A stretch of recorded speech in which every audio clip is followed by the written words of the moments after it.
இல்லை இல்லை அது ஏன்னு கேட்டால் அதான் சொல்லணேன். நான் சொன்னேன் இப்போ தான் அந்த பாட்டு கேட்குறேன் நான். இல்லை தோழர் பெண் கேட்டா இப்போ ஒரு உண்மை இருக்கு என்னண்டா, இப்போ இதுன்னு இவ்வளவு நேரம் பேசிய விஷயங்கள் எல்லாமே கடைசியில் ஏதாவது சின்ன விஷயத்தில் போட்டு மறைச்சி போடாது. சரி, அதெல்லாத்தையும் ஒரு முக்கியமான விஷயங்கள் பேசப்பட்டு தானே.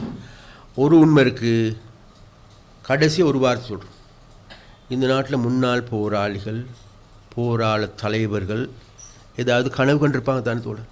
கனவுகள் அது புலிகளாகவும் இருக்கலாம், புளொட்டாகவும் இருக்கலாம், இபிடிபியாகவும் இருக்கலாம், இபிஆர்லப்பாகவும் இருக்கலாம்.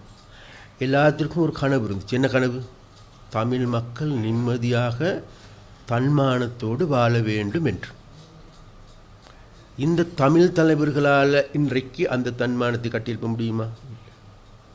அவருடைய அர்ப்பணிப்புக்கு அருகில் வர முடியுமா இந்த தமிழ் அரசியல்வாதிகளுக்கு?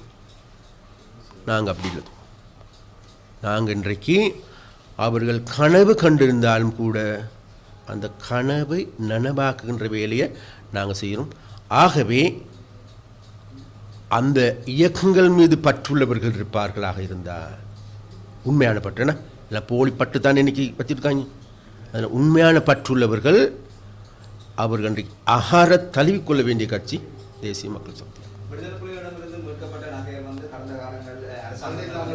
கொள்ளையடிக்கப்பட்டதாக வந்து ஒரு குற்றச்சாட்டுகள் வந்து கடந்த காலங்களே இருந்தது. கடந்த கால அரசுகள் வந்து அந்த நகையெல்லாம் கொள்ளையடிக்கிறாங்க.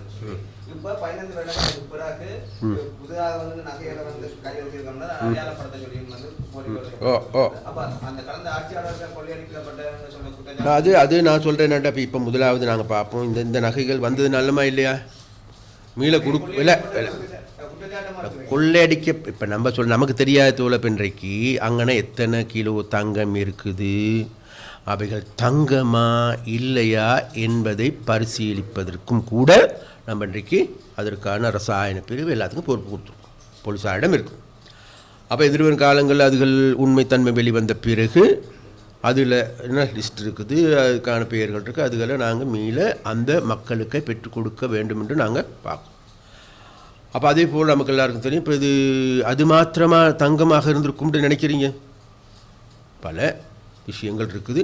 இனி எதிர்வரும் காலங்கள் ஒரு சில விஷயங்கள் எதிர்காலத்தில் மேலும் மேலும் பல விஷயங்கள் வெளிப்பட இருக்கின்றது, வெளிப்படுகின்றது. கட்டது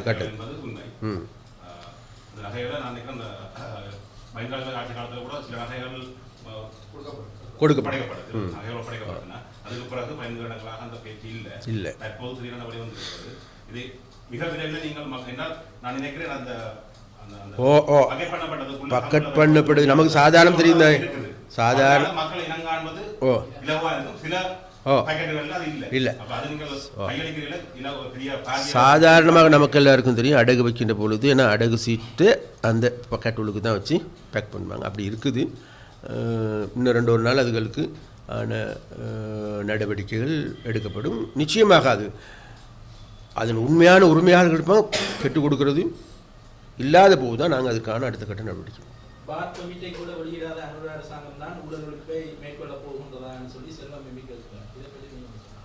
ஏன்னு கேட்டால் இப்போ இன்றைக்கு அதாவது கடந்த காலங்களில் இன்றைக்கு அந்த வன்னி பிரதேசத்தில் இருந்து கடத்தல்களுக்கு அல்லது ஏனைய குற்றச்செயல்களுக்கு, போதைப் பொருள் கடத்துறதுக்கு, இதுக்கெல்லாம் பின்னால் இருந்தவர்கள்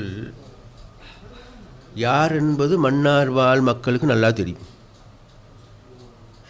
நான் சொல்ல போல இது அடைக்கலநாதன் தான். அது தொப்பி சரியாக இருந்தால் அவர் போட்டுக்கொள்ளிட்டு எனக்கு தெரியாது. நாங்கள் சொல்லுகின்றோம், ஐயா நாங்கள் வந்து 5 மாதம் வேறு யாரும் நினைச்சும் பார்க்க முடியாத வேலைகளை செஞ்சுருக்கோம்.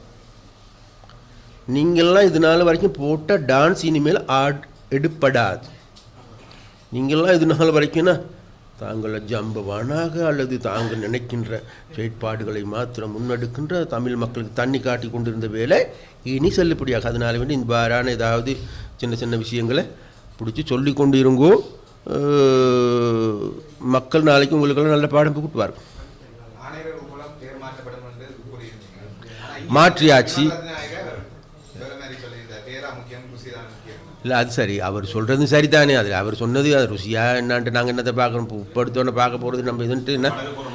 நான் நிச்சயமாக ஆணையிறவனுடைய வாசனையோடைய தான் அந்த பேக்கெட் வெளியில் வரப்போம்.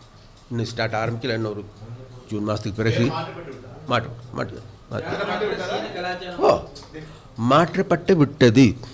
ஆணையர் அரசாங்கம் புதிய அரசியலமைப்பு ஒன்றை உருவாக்குவதற்கான ஏற்பாடுகளில் இருப்பதாக ஒரு செய்திகள் இருக்கின்றது. இந்த தமிழ் மக்களுக்கான தீர்வை தருவதாக வாக்களித்து ஆட்சிக்கு வந்த அரசாங்கம் ஏற்படுத்த போகின்ற புதிய அரசாங்கம் வந்து சமஷ்டி ஆட்சி முறையிலானதாக இருக்குமா, ஒற்றையாட்சியாக? இல்லை, அது சமஷ்டியா ஒற்றையாட்சியா என்பது நாங்கள் அந்த நேரத்தில் தான் தீர்மானிக்க முடியும். ஆனால் நாங்கள் சொல்கிறோம், நாட்டு மக்களுக்கான மக்களுடைய பிரச்சனையை தீர்க்கக்கூடிய, மக்களுக்கு சமத்துவம் வழங்குகின்ற, மக்களுடைய உரிமைகளை உறுதிப்படுத்துகின்ற அரசியலமைப்பார். ஜேவிபி வேற என்பிபி வேற தானே, அதில் எந்த மாற்றமும் இல்லை. 2023ஆம் ஆண்டு வரையான காலப்பகுதி வரை நீங்கள் ஊடக சந்திப்பு நடத்துகின்ற போது பின்னணியில் இந்த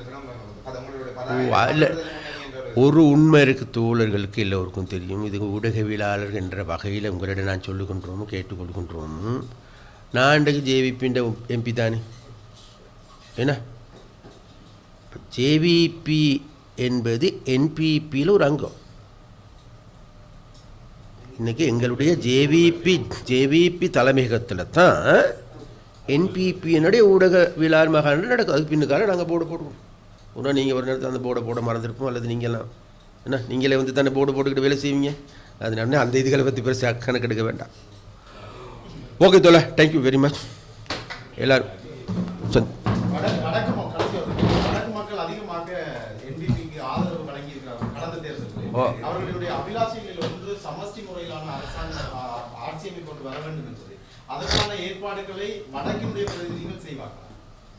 வடக்கினுடைய பிரதிநிதிகள் என்பிபி வடக்கை பிரதிநிதித்துவப்படுத்துகின்ற நாடாளுமன்ற உறுப்பினர்கள், அமைச்சர்கள் இந்த சமஷ்டி முறையிலான ஒரு அரசமைப்பு. நான் முதல்ல சொன்னேன், நாளை உருவாக போகின்ற புதிய அரசியல் என்பது இது நாள் வரைக்கும் யாராலும் எதிர்பார்க்க முடியாத, யாராலும் அரசியலமைப்பில் பங்கு கொள்ளாத அரசியலமைப்பு தான் எங்களுடைய அரசியலமைப்பு.